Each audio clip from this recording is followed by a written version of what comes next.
அனைவருக்கும் வணக்கம். ஐந்து கரத்தனை ஆனை முகத்தனை இன்றின் இளம்பிறை போலும் மெய்ச்சினை நந்தி மகந்தனை ஞான கொழுந்தினை புந்தியில் வைத்து போற்றுகின்றேன். குரு பிரம்மா, குரு விஷ்ணு, குரு தேவா மகேஸ்வர, குரு சாஷாத் பரபிரம்மா தஸ்மி ஸ்ரீ குருவே நமோ நமக. இதுவரை யாரெல்லாம் குருவாக இருந்தார்களோ அவர்களின் பொற்பாதம் தொட்டு வணங்கி எம்பெருமான் கற்பனும் தாய் காளிகா தேவியின் அனுகிரகத்துடனும் திருச்செந்தூர் ஆண்டவர் துணையுடனும் இந்த ஜோதிடத்தை கற்றுக்கொள்ள அனுமதித்த நவகிரக நாயகர்களுக்கும் என் குலதெய்வத்திற்கும் பிரபஞ்சத்திற்கும் நன்றியை தெரிவித்து தாராபலன் வரிசையில இன்னைக்கு விசாக நட்சத்திரத்துக்கு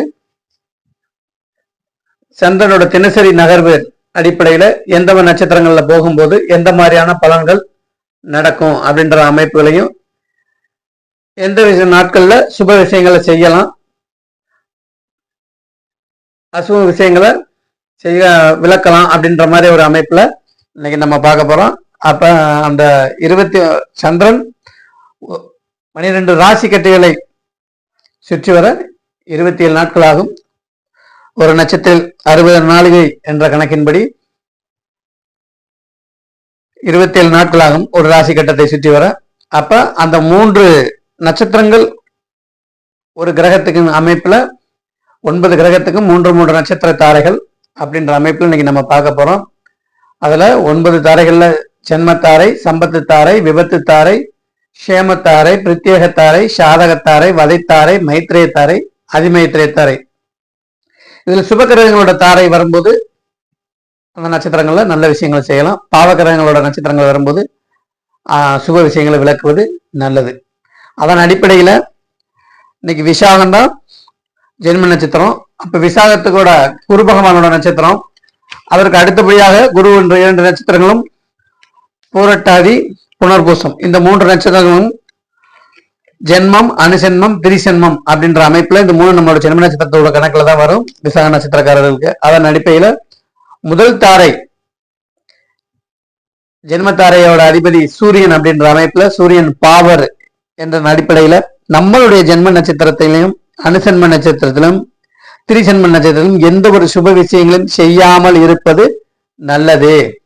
நாம் பிறந்த நட்சத்திரம் நமக்கு சூனியம் அப்படின்ற அமைப்பிலையும், நாம் பிறந்த மாதம் நமக்கு சூனியம் என்ற அமைப்பிலையும், நாம் பிறந்த கிழமை நமக்கு சூனியம் என்ற அமைப்பிலையும் இந்த நாட்களில் சுப விஷயங்களை விளக்குவது நல்லது. அதற்கு அடுத்தபடியாக சம்பத்து தாரை, இதோட அதிபதி யாருன்னு பார்த்தோம்னா புத பகவான். இப்ப நம்மளோட ஜென்ம நட்சத்திரத்துக்கு 2, 11, 20ஆவதாக வரக்கூடிய, அதாவது விசாக நட்சத்திரத்துக்கு 2, 11, 20ஆக வரக்கூடிய அனுஷம், உத்திரட்டாதி, பூஷம் இந்த 3 நட்சத்திரங்களும் சம்பத்து தாரையில் புதனோட அமைப்புல வர்றதுனால அறிவுசார் விஷயங்களும் முதல் தொடக்கமாக எந்த விஷயங்களையும் செய்யக்கூடிய அமைப்புகளை தொழில்துறையில் தொடங்குறதா இருந்தாலும் சரி, பள்ளிக்கூடங்கள் முதலாக சேர்க்கிறதா இருந்தாலும் சரி, எந்த ஒரு அக்கௌண்ட் ஓபன் பண்றதுனாலும் சரி, பங்குச்சந்தை, ட்ரேடிங்கு, லாட்ரி இந்த மாதிரி விஷயங்கள் எல்லாம் நேர்மையான அமைப்புல செய்யக்கூடிய அமைப்புகள் பூரா இந்த சம்பத்து தாரை வரக்கூடிய நாட்கள்ல செய்யலாம். அடுத்து விபத்து தாரை, இதோட அதிபதி யாருன்னு பார்த்தா ராகு.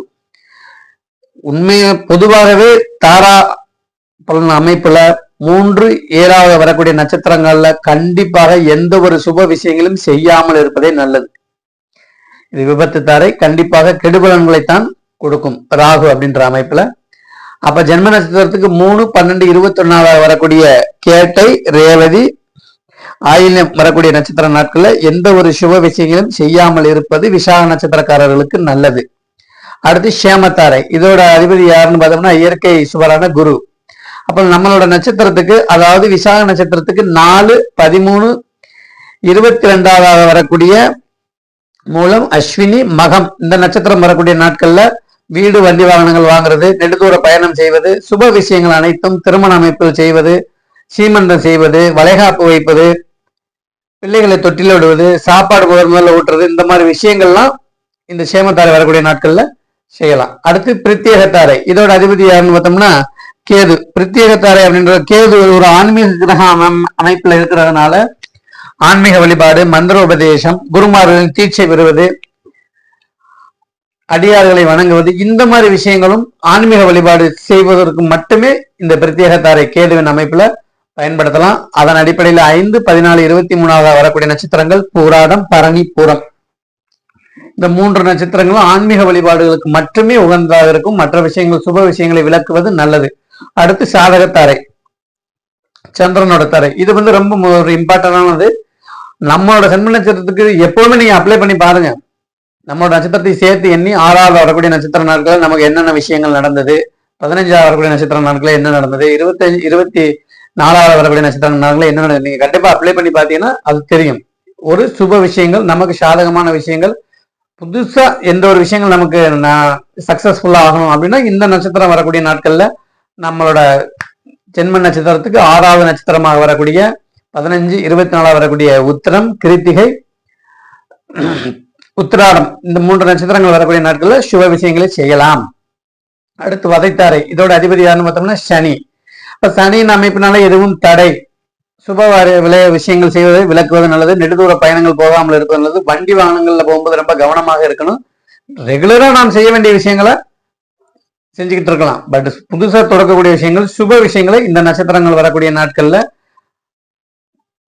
திருவோணம், ரோகிணி, அஸ்த நட்சத்திரம் வரக்கூடிய நாட்கள்ல சுப விஷயங்களை விளக்குவது நல்லது. அடுத்து மைத்திரே தாரை. இது இயற்கை சுகரான சுக்கிரனோட அமைப்பு. இப்ப நம்மளோட வாழ்க்கைக்கு சொகுசான அமைப்புகள் என்னென்ன தேவை அப்படின்ற அமைப்புல பார்க்கும்போது இந்த விசாக நட்சத்திரக்காரர்கள் அவிட்டம், மிருகசீரிஷம், சித்திரை நட்சத்திரம் வரக்கூடிய நாட்கள்ல வண்டி வாகனங்கள் வாங்குறது, சொகுசு, நம்மளுக்கு வாழ்க்கைக்கு தேவையான சொகுசான அமைப்புகள், சுபத்துவமான விஷயங்கள் என்னென்ன இருக்கோ அதை பூரா நம்ம இந்த நட்சத்திரம் வரக்கூடிய நாட்கள்ல செய்யலாம். அடுத்து அதிமைத்திரை தாரை. இதோட அதிபதி யாருன்னு பார்த்தோம்னா செவ்வாய், பூமிக்காரகன் செவ்வாய். அப்போ 9, 18, 27 நட்சத்திரங்களா வரக்கூடிய சதயம், திருவாதிரை, சுவாதி, இந்த நட்சத்திரம் வரக்கூடிய நாட்கள்ல திருமண அமைப்புகள் செய்வது, சாந்தி முகூர்த்தம், சுபபோகம், தாம்பத்தியம், கர்ப்பதானம், கிரக பிரவேசம், பூமி மன பத்திரம் வாங்குறது, பத்திரப்பதிவு செய்யறது, வீடுகள் சொத்து பிரிச்சு எடுத்துக்கிறது, இந்த மாதிரி விஷயங்களை எல்லாம் நம்ம செய்யலாம்.